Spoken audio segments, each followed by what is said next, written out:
사랑하는 생명사랑교회 여러분, 전국의 성도 여러분, 지난 일주일 동안 평안하셨습니까?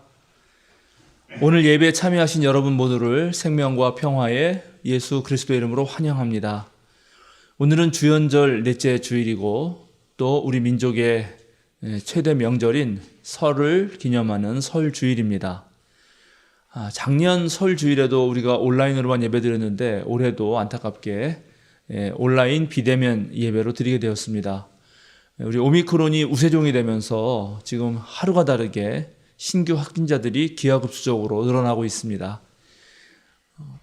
당회가 어쩔 수 없이 이번에 온라인 예배로 결정했고 앞으로도 확진자 추이를 좀 보면서 또 예배 안내를 해드리도록 하겠습니다.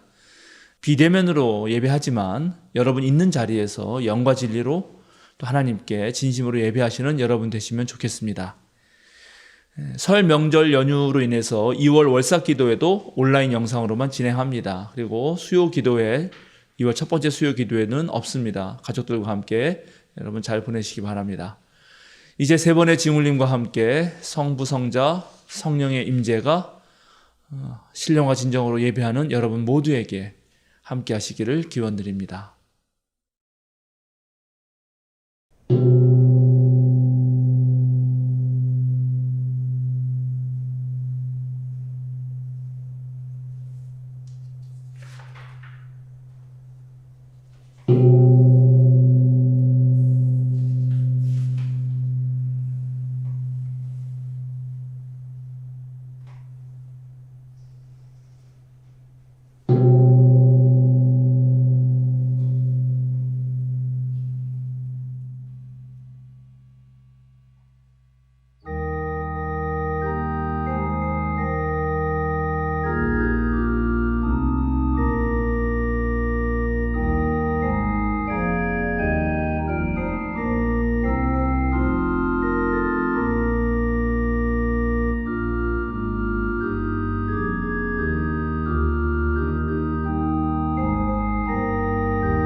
주님을 경외하는 것이 지혜의 근본이다.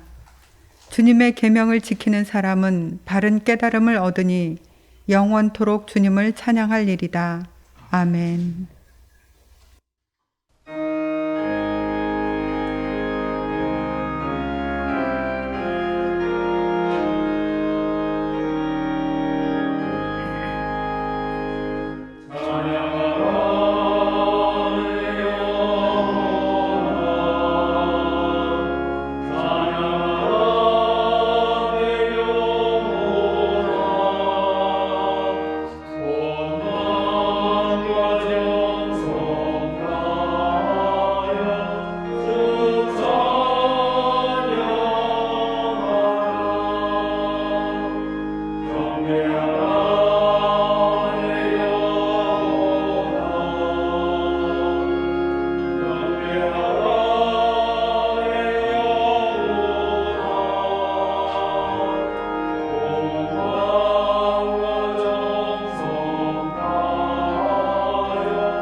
여호와는 나의 빛이요 나의 구원이시니 내가 누구를 두려워하리요.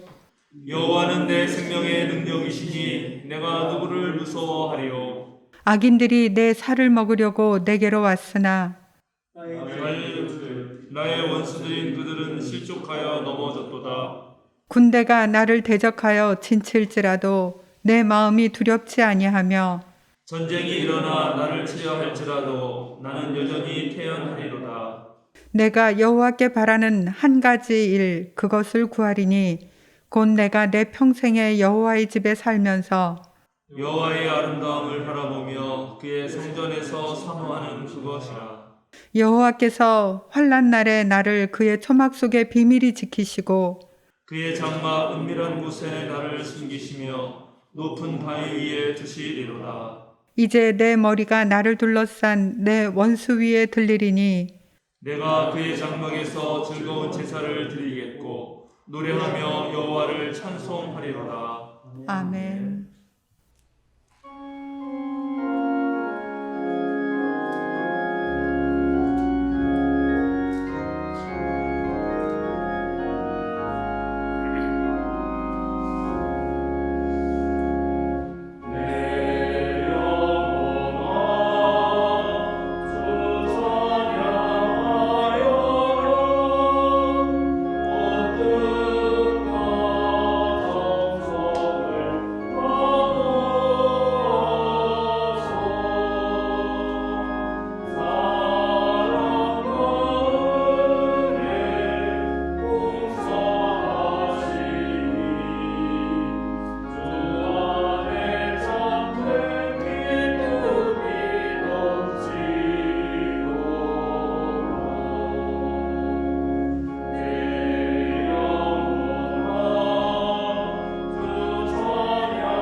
이 예배를 위해서 장혜영 장로님 목회 기도해 주시겠습니다.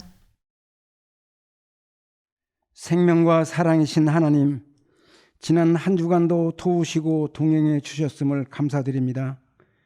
행여 잘못 살았다면 하나님의 은총으로 용서를 빕니다.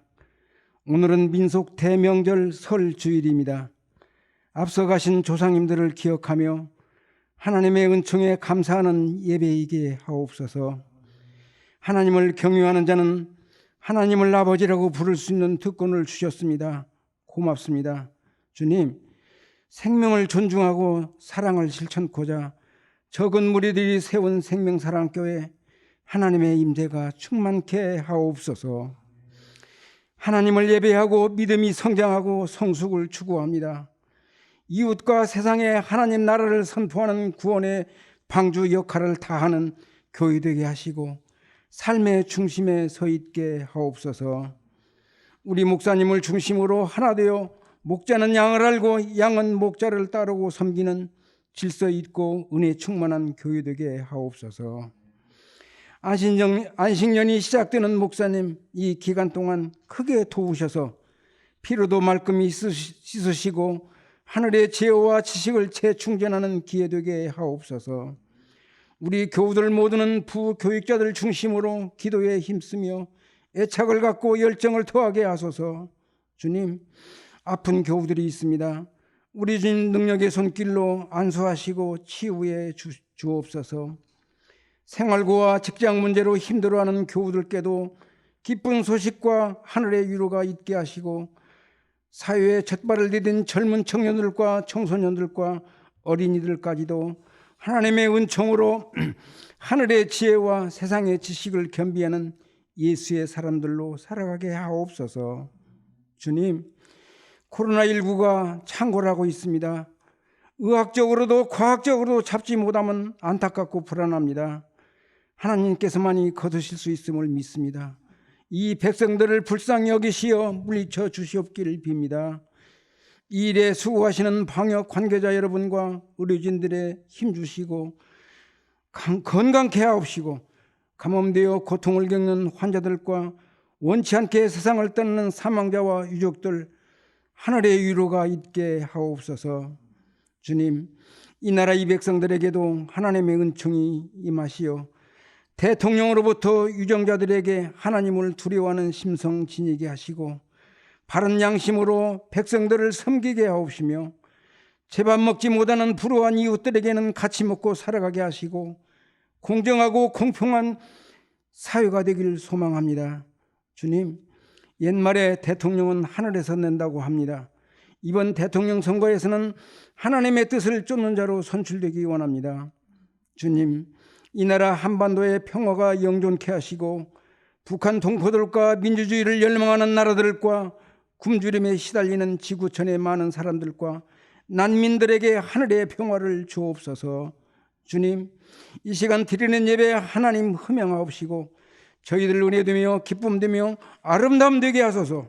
우리를 사랑하시는 예수님 귀하신 이름으로 기도드립니다. 아멘.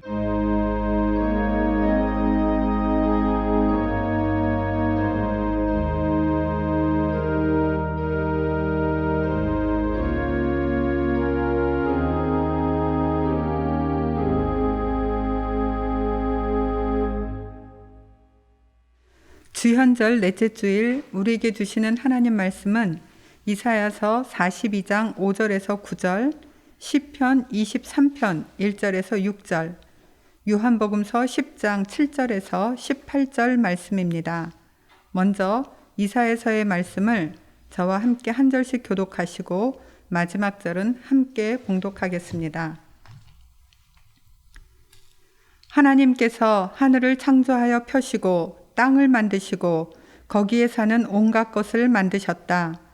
땅 위에 사는 백성에게 생명을 주시고 땅 위에 걸어다니는 사람들에게 목숨을 주셨다. 주 하나님께서 이렇게 말씀하신다. 나 주가 의를 이루려고 너를 불렀다. 내가 너의 손을 붙들어주고 너를 지켜주어서 너를 백성의 언약과 이방의 빛이 되게 할 것이니, 내가 눈먼 사람의 눈을 뜨게 하고 감옥에 갇힌 사람을 이끌어내고 어두운 영창에 갇힌 이를 풀어줄 것이다.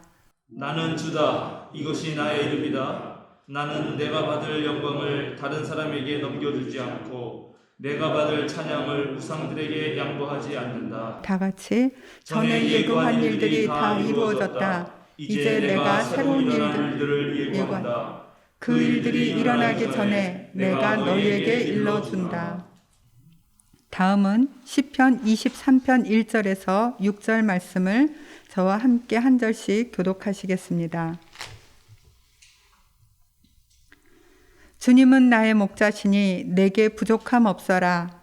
나를 푸른 풀밭에 누이시며 쉴만한 물가로 인도하신다. 나에게 다시 새 힘을 주시고 당신의 이름을 위하여 바른 길로 나를 인도하신다.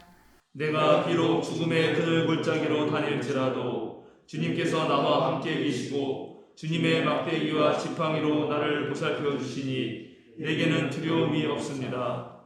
주님께서는 내 원수들이 보는 앞에서 내게 잔치상을 차려주시고 내 머리에 기름을 부으시어 나를 귀한 손님으로 맞아주시니 내 잔이 넘칩니다.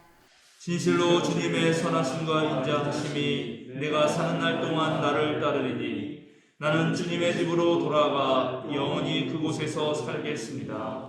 아멘. 마지막으로 요한복음서 10장 7절에서 18절 말씀을 저와 함께 한 절씩 교독하시겠습니다. 예수께서 다시 말씀하셨다. 내가 진정으로 너희에게 말한다. 나는 양이 드나드는 문이다. 나보다 먼저 온 사람은 다 도둑이고 강도이다. 그래서 양들이 그들의 말을 듣지 않았다. 나는 그 문이다. 누구든지 나를 통하여 들어오면 구원을 얻고 드나들면서 꼴을 얻을 것이다. 도둑은 다만 훔치고 죽이고 파괴하려고 오는 것뿐이다. 나는 양들이 생명을 얻고 또 더 넘치게 얻게 하려고 왔다. 나는 선한 목자이다. 선한 목자는 양들을 위하여 자기 목숨을 버린다. 삭부는 목자가 아니요 양들도 자기의 것이 아니므로 이리가 오는 것을 보면 양들을 버리고 달아난다. 그러면 이리가 양들을 물어가고 양떼를 흩어버린다. 그는 삭군이어서 양들을 생각하지 않기 때문이다. 나는 선한 목자이다. 나는 내 양들을 알고 내 양들은 나를 안다. 그것은 마치 아버지께서 나를 아시고 내가 아버지를 아는 것과 같다. 나는 양들을 위하여 내 목숨을 버린다. 나에게는 이 우리에 속하지 않은 다른 양들이 있다. 나는 그 양들도 이끌어 와야 한다. 그들도 내 목소리를 들을 것이며 한 목자 아래에서 한 무리 양떼가 될 것이다. 아버지께서 나를 사랑하신다. 그것은 내가 목숨을 다시 얻으려고 내 목숨을 기꺼이 버리기 때문이다. 아무도 내게서 내 목숨을 빼앗아가지 못한다. 나는 스스로 원해서 내 목숨을 버린다. 나는 목숨을 버릴 권세도 있고 다시 얻을 권세도 있다. 이것은 내가 아버지께로부터 받은 명령이다. 아멘.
내게는 두려움이 없습니다라는 제목으로 목사님의 말씀이 있겠습니다. 네, 다음 주 화요일 2월 1일은 우리 민족의 최대 명절인 설날입니다. 제가 지금 입고 있는 한복은 제 결혼식 때 만든 건데요. 지금 20년째 1년에 딱 한 번 이렇게 설날에만 입고 있습니다. 오늘 우리는 설 주일로 예배를 드립니다. 안타깝게 작년에도 설 주일에 우리가 대면 예배를 드리지 못했는데 오늘도 이렇게 비대면 온라인 예배로 드리게 됐습니다. 전파력은 매우 강하고 치명률은 좀 약한 오미크론이 우리나라에도 우세종이 되면서 지금 하루가 다르게 신규 확진자가 기하급수적으로 급증하고 있습니다. 정말 이전에 겪지 못한 상황이고 또 지금 방역 당국도 새로운 대책을 강구하고 있는 것 같습니다. 어떤 사람은 이 오미크론 현상을 두고 코로나19가 아니라 코로나21로 불러야 한다고 그렇게 말하는 사람도 있습니다. 지난 우리 1월 20일이 우리나라에서 최초 확진자가 나온 지 만 2주년이 되는 날이었습니다.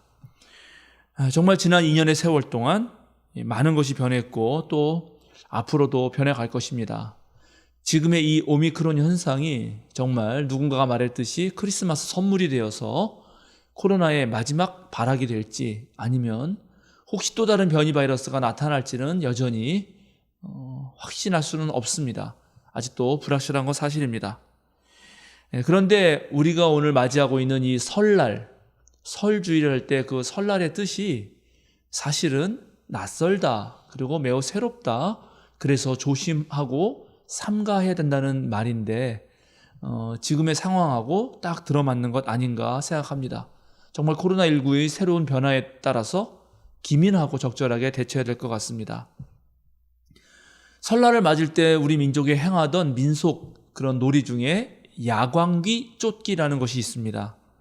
야광이라고 하는 귀신이 있는데요. 이 귀신은 밤에 몰래 이 땅으로 내려와서 사람 사는 집에 들어가서 옛날 우리 이제 집에 있으면 텟돌이 있죠. 텟돌에 놓인 신발들을 하나씩 신어보고 자신의 발에 맞으면 아주 훔쳐가기를 좋아하는 그런 귀신입니다. 그런데 이때 이 야광 귀신이 신발을 신어 가서 신발을 잃어버린 사람은 1년 내내 불길해가지고 아주 운세가 좋지 않다, 병이 걸리거나 다친다는 속설이 있어서 사람들은 이 야광귀를 싫어했습니다. 그래서 섣달 금음날 밤이 되면은 신발을 들고 들어가서 방에다 숨겨놓기도 하고 또 야광귀가 신발을 신지 못하게 엎어놓기도 하고 또는 채나 키 아시죠? 키즈라는 키를 우리 마루 벽이나 대문 등에 걸어두기도 했습니다. 그런 채를 걸어두는 이유는 채에 구멍 새는 것을 좋아하는 야광귀가 구멍을 하나씩 세다가 또 잊어버리고 또 세다가 또 잊어버리고 해가지고 처음부터 다시 세다가 어느새 날이 밝아가지고 다시 되돌아간다 하고 그렇게 믿었기 때문입니다. 그런데 사실 우리가 새해를 맞이하면서 그 채나 키를 남들이 다 보는 곳에 이렇게 걸어두는 것은 그 채에 들어있는 구멍 때문입니다. 이 구멍이 바로 상징하는 것이 눈인데요. 아주 다양한 여러 개의 눈을 아주 곳곳에 밝혀두면서 정말 우리에게 닥치는 새로운 위협이나 변화가 무엇이 있는지 살펴보고자 했던 그런 옛날 사람들의 다짐과 지혜라고 할 수 있겠습니다.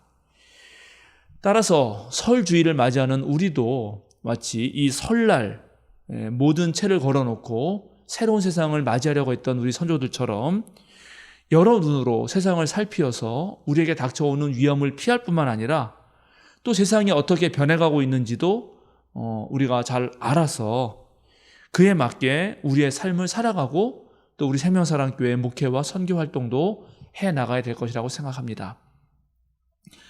코로나와 함께한 이 2년을 되돌아보면서 우선 코로나 상황이 무엇인지를 조금 분석하고 정리할 필요가 있다고 생각합니다. 첫째, 코로나 인해서 가장 큰 문제는 역시 전 세계적으로 또 전 지구적으로 위험이 닥쳤다는 사실을 명확하게 인지하는 것입니다. 실제로 소리 없는 전쟁이 벌어진 것입니다. 이 설주일 예배를 녹화하고 있는 금요일 그 시간에 전 세계의 확진자는 3억 6,600만 명이 넘었습니다. 사망자는 565만 명이 넘습니다.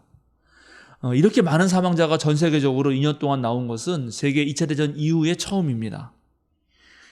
따라서 지금 이 코로나가 아직 끝난 것도 아니고 계속된다고 할 때 우리가 계속 지치고 또 힘들어지지만 그래도 여전히 전쟁 중이라고 하는 사실을 생각하면서 계속 조심하고 또 경계심을 늦춰서는 안 됩니다. 두 번째, 코로나 상황이라고 하는 것은 세상의 흐름을 바꾸는 거대한 변화의 물결을 몰고 왔습니다. 이 변화의 물결을 역류해서 거슬러 올라갈 수는 없습니다. 제가 반복해서 말씀드렸지만 코로나 이전으로 돌아갈 수 없습니다.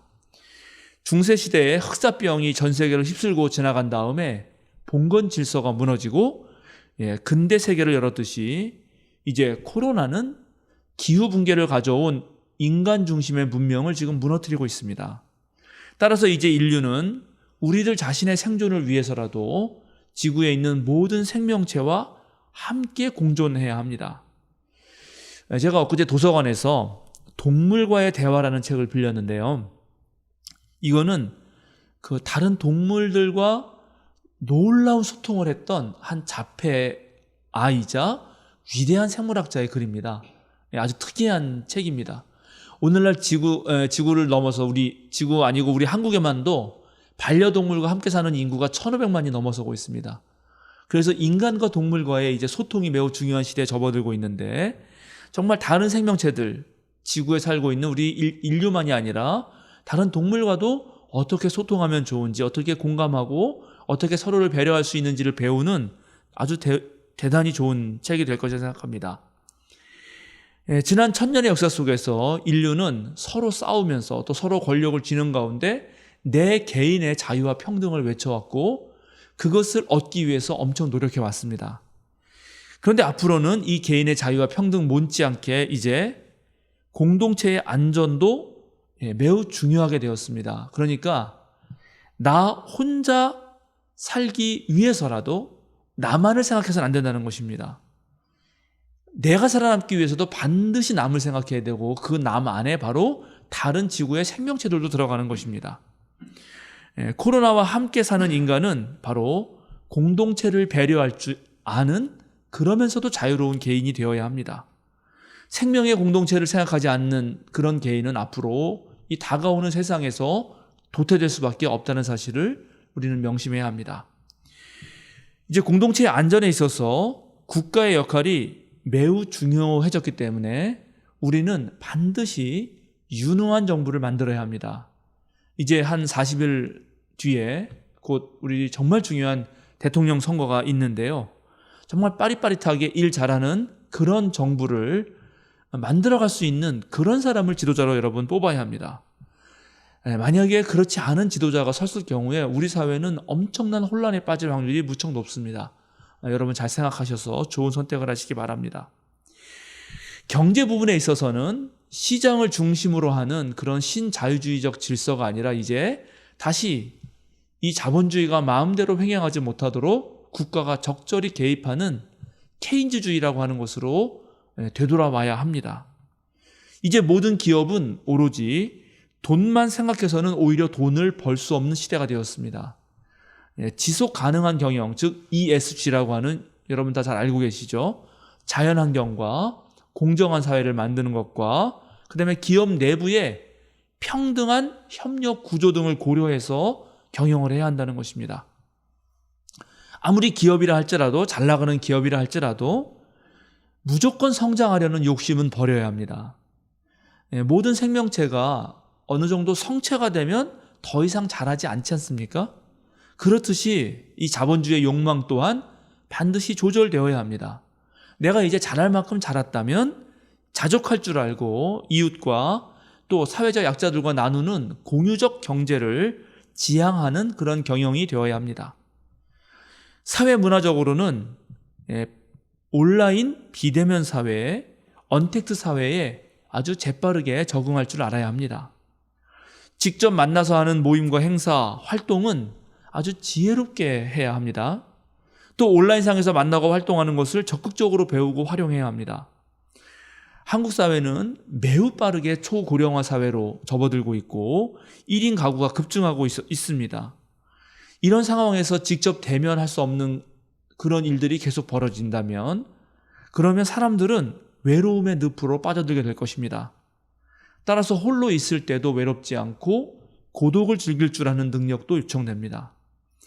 외로움이 우울로 가는 것이 아니라 오히려 깊은 자신의 내면적 성찰로 이어지도록 우리 그리스도교에서의 침묵기도 전통에서 배울 줄 알아야 되고 혹시 불교인이 계시다면 불교에서 내려오는 오래된 명상 전통, 선수행 같은 곳에서 홀로 있을 때 그것에서 평안과 자유를 느끼는 법을 배워야 합니다. 앞으로 안전이 중요해지기 때문에 사람들의 만남도 매우 선택적이 될 것입니다. 사람들은 갈수록 절대 아무나 만나지 않을 것입니다. 그래서 이제 지혜롭고 안전한 만남이 되기 위해서 우리는 이전보다도 훨씬 더 좋은 사람이 되어야 합니다. 누가 나쁜 사람 만나겠어요? 누가 만나서 스트레스 받는 사람 만나겠어요? 내가 훨씬 더 괜찮고 멋지고 좋은 사람이 됐을 때, 그럴 때 우리는 더 나은 삶을 살아가게 될 것입니다. 그래서 이제 모든 종교 공동체가 추구해야 할 것 중에 하나가 바로 종교 공동체를 구성하는, 우리 그리스도교로 말하면 교인들은 훨씬 더 훌륭한 성품을 형성하는 공동체가 되어야 합니다. 바로 이것이 우리가 함께 정말 모두가 노력해야 할 일들입니다. 세 번째로는 언제든 지금의 위험과 어려움이 어느 날 갑자기 더 증폭될 수도 있다는 사실을 기억하는 것입니다. 바이러스 창궐에 의한 이 글로벌 위험 사회의 도래는 언제든 경제적인 파국을 몰고 올 수 있습니다. 가난한 사람은 더욱더 힘들어집니다. 다양한 분야에서 양극화가 일어날 것이고, 그래서 이 빈부의 격차라든가 다양한 문화적 소외라든가 하는 것을 서로 협력하게 하고 갈등을 조절하고 화해하게 하고 타협하고 협상하는 능력들이 매우 필요하게 될 것입니다. 우리가 위기의 순간에는 잠시는 멈추는 것도 한번 해볼 만한 일입니다. 이럴 때 섣불리 나서면 좀 위험합니다. 물론 위기의 순간이라는 것이 언제나 새로운 기회가 될 수 있기 때문에 한번 뛰어볼 만도 하긴 한데, 근데 그것이 정말 기회인지 무덤인지 파악하기 위해서라도 일단은 좀 멈출 필요가 있습니다. 섣부른 판단과 행동으로 실로 위험을 가중시키고 돌아올 수 없는 길을 가서는 안 되기 때문입니다. 여러분, 우리 지난 2년 한국 사회를 한번 가만히 생각해 보시죠. 코로나가 이렇게 계속 진행되는 가운데 매우 코로나를 증폭시켰던 몇 가지 사건들이 있었습니다. 첫째는 신천지발 사태, 광화문 집회처럼 종교인들의 잘못된 판단, 그리고 기존 예배 형식에 대한 아주 비상식적이고 고집스러운 집착이 그런 결과를 낳았습니다. 둘째는 사법부의 잘못된 판단입니다. 자신들이 전문적인 의학 지식이 없음에도 불구하고 집회를 아주 아무런 일 없다는 듯이 허락을 해주고, 이번에도 방역 패스의 문제에 있어서도 오판을 내림으로 인해서 실로 국민 전체를 더 깊은 위험에 빠뜨렸습니다. 셋째는 언론입니다. 백신을 도입하는 과정, 또 접종하는 과정, 방역의 대책과 진행에 있어서 메이저 언론들은 정직한 보도를 하기보다는 현 정부의 흠을 잡기 위해서 왜곡된 보도를 함으로써 정말 우리 국민들로 하여금 매우 헷갈리게 만들었습니다. 초반에 잘 백신 접종을 안 하는 것들이 전부 다 언론의 잘못이죠. 사실 이런 잘못된 행동들이 우리 사회 전체에 영향을 주고, K 방역에 대해서 전 세계가 놀라워하고 칭찬을 하는데도 우리 사회의 문제를 더 심각하고 어렵게 만들었던 것입니다. 교만하고 욕심을 부리고 자신들의 이익만을 챙기려는 사람들 때문에 계속 위기가 발생했습니다. 이들 때문에 코로나는 중요한 순간에 더 확산됐고, 그 피해는 고스란히 일반 시민에게 닥쳤습니다. 소상공인과 자영업자들, 비정규직 노동자들, 장애인들과 같은 사회적 약자들을 더욱 힘들게 만들었습니다. 이 모두가 지금 우리가 겪고 있는 코로나 2년의 현실입니다. 그래서 많은 사람들이 지쳤고 스트레스도 받았고, 자신도 모르는 사이에 분노의 감정이 올라오고, 또 그것을 잘못된 방식으로 표출하고 있습니다. 현 정부에 대해서 맹목적인 비난을 퍼붓고 남 탓을 하고, 어떤 사람에게 낙인을 찍고, 불평과 불만이 늘어나고 정제되지 않은 감정 등을 배설합니다. 그런데 이런 방식으로 지금의 상황을 풀 수는 없습니다. 그럼에도 불구하고 여전히 이런 무지한 일들이 반복되고 있습니다. 왜 그런 것일까요? 그것은 우리가 오래도록 참된 지도자, 선한 목자, 올바른 스승을 만나지 못했기 때문입니다. 오늘 우리가 함께 읽은 요한복음서의 본문에서 예수님은 문으로 정당하게 들어오는 사람이 아니라 담을 넘어 들어오는 사람들은 도둑들이고 강도들이라고 언급하시면서 사꾼에 대해서 말씀하고 계십니다. 도둑과 강도는 주로 훔치고 죽이고 파괴하러 오는데 목자의 탈을 쓴 사꾼들이 바로 이 강도와 같다는 것입니다. 양들을 알고 자기 양들을 먹이며 자기 양들을 위해 목숨까지 바치는 참되고 선한 목자와 달리 사꾼 목자들은 오로지 돈벌이에만, 즉 자기가 받을 그 사계만 관심이 있기 때문에 양들도 자신의 것으로 여기지 않고 양들을 생각하지 않아서 이리때가 몰려올 때 양들을 버리고 달아난다라고 말씀하십니다. 올해들어 우리 한국 국민들은 정부를 신뢰할 수 없었습니다. 바른 정책으로 국민을 이끌기보다 힘으로 내리누르려는 군사 정권에 시달렸습니다. 잘 살게 해주겠다는 그런 거짓 공약과 허언에 속았고 국가를 자신의 수익의 모델로 삼았던 수많은 정치인들을 보아왔습니다. 또 국민이 맡긴 신성한 책무를 아무렇게나 아무에게나 맡겨버린 그런 황당한 일들도 우리는 겪어야 했습니다. 한편 치밀한 취재와 탐사 보도 대신 자신의 이익에 따라서 사실조차 왜곡하는 기레기들을 보아왔고 법 앞에 만민이 평등하게 적용되는 공정한 법 집행보다도 권력에 기웃거리면서 제 입맛대로 수사하고 기소하고 재판하는 그런 법조인들도 많이 보아왔습니다. 정말 모험과 창업 정신으로 회사를 참되게 운영하는 기업가 대신에 하청업체를 쥐어짜서 그저 자기 배를 불리는 재벌들의 못된 행태들도 보아왔습니다. 그리스도교의 진리를 참되게 따르는 신자들보다 겉으로는 경건한 채 하지만 속으로는 세상의 욕망을 추구하는 숱한 교인들도 보아왔습니다. 그래서 사회의 지도층에 있는 사람들, 또 기득권을 가진 이들에 대한 깊은 불신이 쌓여갔고 그들은 바로 선한 목자가 아니라 도둑이요 강도들이었다는 사실을 알게 되었습니다. 근데 이런 와중에 이 세상은 계속해서 숱하게 많은 정보와 지식들을 쏟아내고 있습니다. 그러니까 오늘날 현대인들이 이런 많은 것들 속에서 무엇을 선택할지 무척 헷갈리게 된 것입니다. 도대체 무엇이 옳은지, 무엇이 그른지 알기도 쉽지 않고 정말 믿고 따를 만한 사람 하나 찾기가 하늘의 별 따기처럼 어렵습니다. 우리 그리스도인들은 오랜 시절 예수 그리스도와 야훼 하나님을 선한 목자로 고백하고 믿고 따랐습니다. 실로 우리의 주님 하나님은 험한 세상 속에서 우리를 이끌어 주시는 분이십니다. 시편 23편은 이 사실을 매우 아름다운 노래로 이 세상에 증언합니다. 예수님을 만난 이들도 이 노래를 떠올리면서 예수님이야말로 참되고 선한 목자라고 그렇게 여겼습니다. 우리는 시편 23편을 읽거나 또는 예수님이 어린 양을 어깨에 메고 오는 그림들을 보면서 정말 그런 목자와 양을 생각하면서 저 푸른 들판에 펼쳐진 매우 평화롭고 그런 목가적이고 아름다운 이미지를 떠올립니다. 마음씨가 좋고 잘생기고 멋진 목동이 어린 양에게 풀을 먹이는 매우 낭만적인 그런 그림을 그립니다. 그런데 고대 이스라엘 유목민들의 삶은 그들이 양을 치는 모습은 우리가 생각하는 것과는 전혀 다른 모습이었습니다. 우선 이스라엘에는 푸른 초장 같은 것은 없습니다. 우리가 저 뉴질랜드 들판이나 호주 들판에 펼쳐진 그런 아주 아름다운 푸른 초장을 생각한다면 그것은 착각입니다. 예루살렘과 베들레헴 중심으로 한 남쪽 유다에는 오로지 황무지와 광야만 가득했습니다. 1년에 푸른 풀이 돋아나는 시기는 고작해야 3개월을 넘지 못했습니다.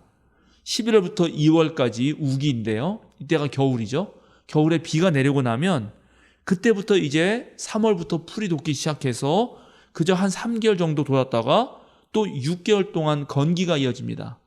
건기에는 모든 것이 메말라 버립니다. 푸른 풀을 보는 것은 3개월 정도고 나머지 9개월 정도는 갈색 잎을 보게 됩니다. 비가 오고 나서 이제 풀이 돋기 시작하면 그때부터 우리 목자들은 무척 바빠집니다. 왜냐하면 풀이 어디가 도대체 많이 자랄까? 그 자라는 곳을 계속 찾아다녀야 합니다. 풀만 찾아다니면 안 되죠. 물이 필요합니다. 근데 거기 물이 귀하지 않습니까? 한낮에 반드시 물을 먹을 수 있어야 되는데 그 물을 먹을 수 있는 샘을 중심으로 풀이 난 곳을 함께 찾아야 되는 것이죠. 차라리 겨울이라면 지중해성 기후 때문에 따뜻하지만 여름에는 그 내리쬐는 햇볕 때문에 풀을 찾기가 무척 힘들고 언덕 같은 데 그늘이 져서 양들이 풀을 먹고 나서 쉴 수 있는 그런 공간을 반드시 찾아내야 됩니다. 구약에 요셉이 아버지 야곱의 심부름으로 양을 치러 간 형들을 찾아가는 장면이 나옵니다. 여러분 기억하시죠? 야곱이 살던 헤브론에서 떠나는데 야곱의 아들들이 양을 치던 곳은 도단이라는 지역이었습니다. 헤브론에서 도단까지 몇 킬로미터 정도 떨어졌다고 생각하십니까? 150km입니다. 그러니까 요셉이 형들을 찾아갔다는 게 150km를 걸어간 거예요. 엄청나죠. 이렇게 목자들은 양을 데리고 다니면서 풀을 찾기 위해서 온 광야를 헤맸어야 됐고 길바닥에서 숱하게 잠을 잤어야 했습니다. 그나마 동굴이라도 발견하면 조금 아늑하게 잘 수 있었지만 그렇지 못하면 길 위에서 돌 베개를 베고 자는 것이 아주 일상이었습니다. 모래먼지 가득하고 정말 가도 가도 사람 하나 보이지 않는 그런 광야의 삶은 그야말로 외로움의 연속이었습니다. 그러다가 사나운 짐승떼라도 만나면 양을 지키기 위해서 막대기와 지팡이를 가지고 정말 생사를 건 결투도 해야 했던 것이 목자의 삶입니다. 우리가 흔히 아이들 동화책에서 보는 하얗게 그려진 양은 이스라엘에서 발견할 수 없습니다. 양털 사이사이로 아주 그 모래먼지가 켜켜이 쌓였기 때문에 양의 그 털에서는 황토색이 나지 하얀색을 찾을 수는 없습니다. 우리가 양들 되게 순한 줄 아는데 양들은 까다롭기 때문에 물이 흐르는, 세차게 흐르는 데서는 물을 먹지 않습니다. 물이 막 콸콸콸 나오는 데서는 양이 가기만 하지 절대 물을 먹지 않아요. 그러면 이제 목자들은 뭘 해야 되냐면 물기를 틀어가지고 한쪽에 물이 웅덩이가 고이도록 만들어줘야 됩니다. 그래서 고여 있으면 그때서야 양은 물에 입을 댑니다. 그게 어려우면 아주 물살을 막아서 좀 잔잔하게 흐르도록, 고요하게 흐르도록 해야지 그때서야 겨우 양은 물을 마십니다. 또 광야에서 길을 잃은 양을 찾으려고 밤새 헤매야 되는 경우도 많았고요. 또 양이 이게 털이 이제 계속 자라잖아요. 그럼 그 무게가 엄청 무겁거든요. 그러니까 양이 뒤뚱뒤뚱 대면서 가시덤불 같은 데 갔다가 괜히 그게 엉켜가지고 걸려 있어요. 그럼 또 그 양을 구하기 위해서 막 가시에 찔려가면서 목자들이 그 가시를 치우고 양을 빼내와야 됩니다. 그리고 모래 언덕이니까 모래가 수시로 바뀌면서 바위 있는 데를 모르고 있다가 떨어져서 양이 다칩니다. 그러면 이제 그 양은 또 메고 와야 되는 거예요. 이게 어린 양일 땐 괜찮은데 최근에 제가 무슨 뉴스를 보니까 양의 양털 몸무게까지 다 합쳐서 150kg. 그 양을 어떻게 메고 옵니까? 그러니까 이 목자라는 직업이라는 게 엄청나게 힘들고 고단하고 더럽고 거칠기 짝이 없었습니다. 당시에 일반 사람들은 목자가 되는 것을 피했고요. 또 멸시를 받는 직업이기도 했습니다. 왜냐하면 랍빌과 율법 학자들이 이 냄새나고 더럽고 또 씻지 못하는 이 목자들을 되게 부정한 사람으로 여겼기 때문입니다. 목자는 세리와 창녀와 어부들과 함께 유대인들이 천하게 여겨서 배척하던 그런 직업 중에 하나였습니다. 그런데 예수님께서 오늘 자신을 이런 목자와 동일시한 것 자체가 정말 놀라운 일이고 하나님의 은혜입니다. 예수님은 자기 양들을 사랑하셔서 스스로 고된 길을 가신 것입니다. 예언자 에스겔은 이스라엘의 영적 지도자들이 목자로서 실패한 7가지를 나열합니다. 이스라엘의 지도자들은 약한 자를 강하게 하지 않았고 병든 자를 고치지 않았고 상한 자를 싸매주지 않았으며 쫓기는 자를 돌아오게 하지 않았고 길 잃은 자를 찾지 않았으며 양들을 힘으로 통치하고 폭력으로 대했습니다. 그러나 우리 예수님은 선한 목자가 되셔서 자신의 목숨을 내어주셨습니다. 예수님은 고상하고 품위 있는 길을 걸어가신 것이 아니라 더럽고 추하고 냄새나고 힘들고 피를 흘려야 하는 그런 길을 가셨던 것입니다. 심지어 예수님은 자기 우리에 있지 않은 양까지도 그런 양들을 위해서도 그렇게 사셨던 것입니다. 바로 우리에게는 이런 선한 목자가 계시기 때문에 두려움이 없습니다. 우리가 죽음의 그늘 골짜기를 다닐지라도 우리는 염려할 필요가 없습니다. 올 한 해도 코로나가 도대체 어떤 모양으로 어떻게 드러날지 모르지만 우리는 걱정하지 않습니다. 왜냐? 우리에게는 참된 지도자가 계시고 선한 목자이신 주님께서 우리에게 능력과 지혜를 주실 것이기 때문입니다. 오늘 이사야 예언자는 우리에게 이런 하나님의 말씀을 전해줍니다. 나 주가 의를 이루려고 너를 불렀다. 내가 너의 손을 붙들어주고 너를 지켜주어서 너의 백성의 언약과 이방의 빛이 되게 할 것이니 네가 눈먼 사람의 눈을 뜨게 하고 감옥에 갇힌 사람을 이끌어내고 어두운 영창에 갇힌 이를 풀어줄 것이다. 사랑하는 생명사랑교회 여러분, 전국의 성도 여러분, 올 한 해도 우리 꿋꿋하게 선한 목자이신 우리 예수님, 우리 주님을 따라갑시다. 주님은 뒤에서 회초리로 우리를 몰아가지 않습니다. 주님은 앞에서 차분히 자신의 목소리로 우리를 불러가면서 우리를 이끌어 주십니다. 주님은 우리를 푸른 초장으로 인도하시며 우리를 바른 길로 이끌어 주십니다. 우리가 지칠 때마다, 우리가 지쳐 쓰러져서 넘어질 때마다 우리에게 새 힘을 부어주십니다. 어떤 위협이 닥치고 위기가 온다 하여도 주님의 지팡이와 막대기가 우리를 지키고 보호하실 것입니다. 이제 우리는 이방의 빛이 되어야 하고 우리는 눈먼 사람의 눈을 뜨게 해야 하고 무지의 감옥에 갇힌 사람을 풀어주어야 하고 욕망의 어두운 영창에 갇힌 이들을 끌어내어야 합니다. 저와 여러분이 선한 목자를 따를 때 그 누구도 우리에게 해를 끼치지 못할 것이며 우리는 날마다 우리 주님의 잔치상에서 놀라운 은총의 기쁨을 누리게 될 것입니다. 함께 기도하겠습니다. 푸른 초장으로 우리를 이끄시는 하나님, 주님께서 이끄시는 대로 우리가 나아가게 하여 주소서. 주님의 지팡이와 막대기가 우리를 보호하고 지켜주시기에 우리는 모든 두려움과 걱정과 염려를 떨쳐버립니다. 올해도 우리는 주님께서 차려주신 잔치상에서 흘러넘치는 기쁨을 누리겠습니다. 영원히 주님 머무시는 곳에서 찬양을 드리겠습니다. 주님의 이끄심에 따라 우리는 이방의 빛이 되며 눈먼 자의 눈을 뜨게 하며 모든 억압과 두려움 속에서 자유를 주는 이들이 되겠습니다. 올 한 해에도 언제나 주님과 동행하는 삶을 살겠습니다. 예수 그리스도의 이름으로 기도드립니다. 아멘.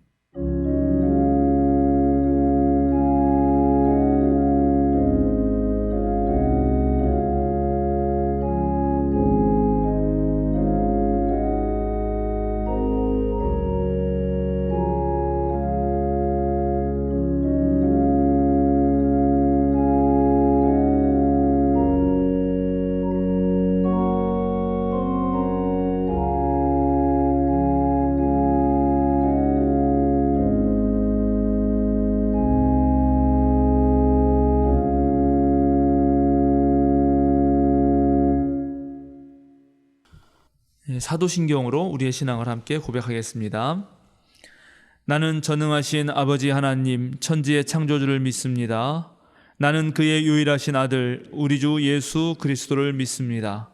그는 성령으로 잉태되어 동정녀 마리아에게서 나시고 본디오 빌라도에게 고난을 받아 십자가에 못 박혀 죽으시고 장사된 지 사흘 만에 죽은 자 가운데서 다시 살아나셨으며 하늘에 오르시어 전능하신 아버지 하나님 우편에 앉아 계시다가 거기로부터 살아있는 자와 죽은 자를 심판하러 오십니다. 나는 성령을 믿으며 거룩한 공교회와 성도의 교제와 죄를 용서받는 것과 몸의 부활과 영생을 믿습니다. 아멘. 오늘은 1월 마지막 주일입니다. 우리 하나님 앞에 또 지난 한 달간도 주님의 뜻대로 살게 해주시고 또 많은 감사할 내용을 허락해 주시고 또 주님을 기쁘게 해드리게 할 수 있었던 것에 감사하면서 감사기도 드리겠습니다. 거룩하신 하나님, 주님 앞에 감사를 드립니다. 지난 한 해도 주님의 은총을 누렸사오니 올 한 해도 감사가 넘치는 한 해가 되길 빕니다. 주님, 올 한 해 혹시 우리의 삶이 어렵고 힘들더라도 사랑을 위하여 늘 기도하길 원합니다. 코로나19가 아직도 계속되는 상황이지만 지혜로운 방식으로 서로를 돌보게 하시고 삶에서 일어나는 갖가지 일들을 함께 나누게 하여 주소서. 동시에 우리의 내면을 풍성하게 하는 일에도 힘쓰게 하여 주소서. 어둠 속에 감춰진 빛을 바라보는 우리들에게 주님의 은총을 한껏 부어주시고 우리들의 사랑이 더욱 힘있고 아름답게 피어나게 하소서. 오늘 우리는 우리의 전 삶과 모든 것이 주님께로부터 온 것임을 기억하고 우리 자신을 우리 주님께 예물로 드립니다.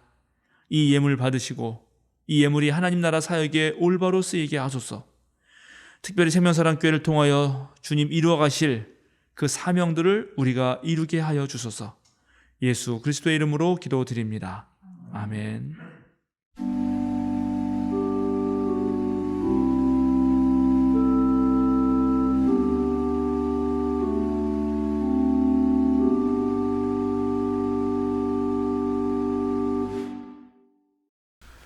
(569장) 찬양하시겠습니다.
사랑하는 생명사랑교회 여러분, 전국의 성도 여러분, 오늘도 어깨를 쭉 펴고 똑바로 서십시오. 세상으로 힘차고 당당하게 나아가십시오. 자유인으로 사십시오. 두려워하지 마십시오. 염려하지도 마십시오. 선한 목자이신 우리 예수님을 따라서 언제나 기쁨 넘치는 삶을 살아가십시오. 축도하겠습니다. 이제는 우리 주 예수 그리스도의 은혜와 하나님의 무한하신 사랑과 성령님의 거룩한 친교가 푸른 풀밭으로 우리를 이끄시는 선한 목자를 따르려는 생명사랑 교우들과 이 시간 함께 예배하는 모든 성도들과 아프고 힘든 세상에서 하나님의 구원을 갈망하는 모든 피조물들에게 지금부터 영원토록 함께 하시기를 간절히 축원하옵나이다. 아멘.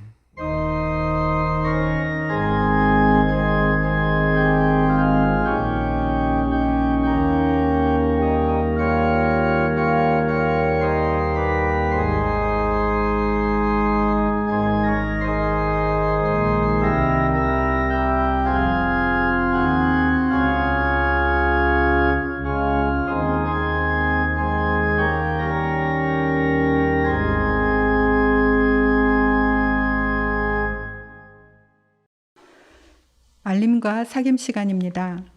오늘은 주연절 넷째 주일이자 설 주일입니다.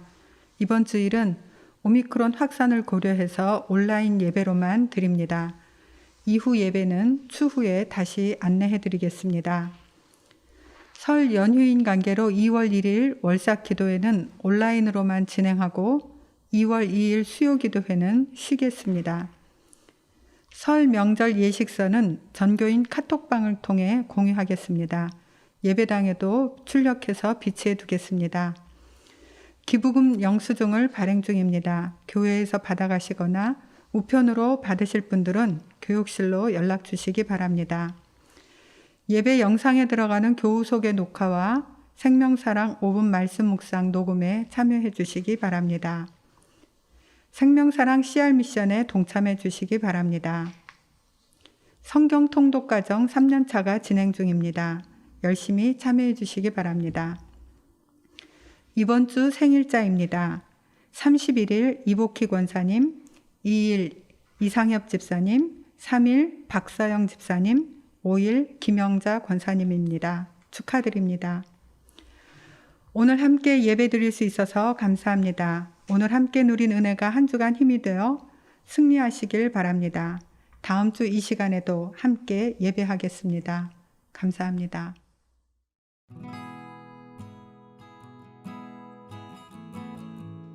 새해 복 많이 받으세요. 새해 복 많이 받으세요. 사랑해요. 새해 복 많이 받으세요.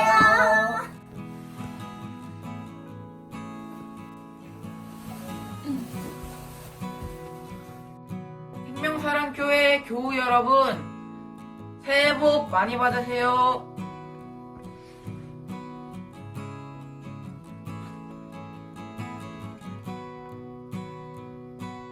새해 복 많이 받으세요.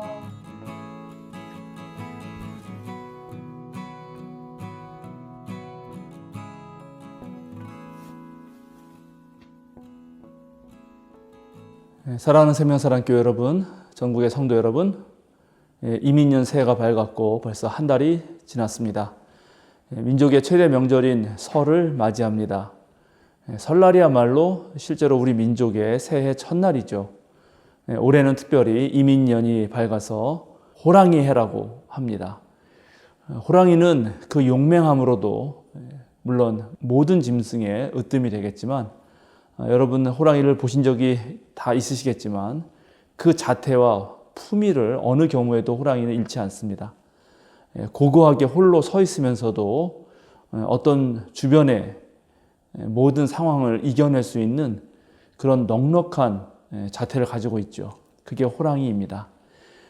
코로나가 언제 어느 때 어떻게 또 확산될지 또 어떻게 될지 아무도 모릅니다. 그래서 많은 사람들이 불안에 떨고 또 스트레스를 받고 지치고 마음이 자주 흔들리는데, 올해는 호랑이 해인 만큼 우리 모두가 호랑이처럼 그런 그리스도인으로서 가질 수 있는 품위와 넉넉한 자태를 계속 유지하는 그런 한 해가 되면 좋겠습니다. 민족의 명절이어서 여러분에게 새해 인사드리고 저도 여러분에게 큰절을 올리겠습니다.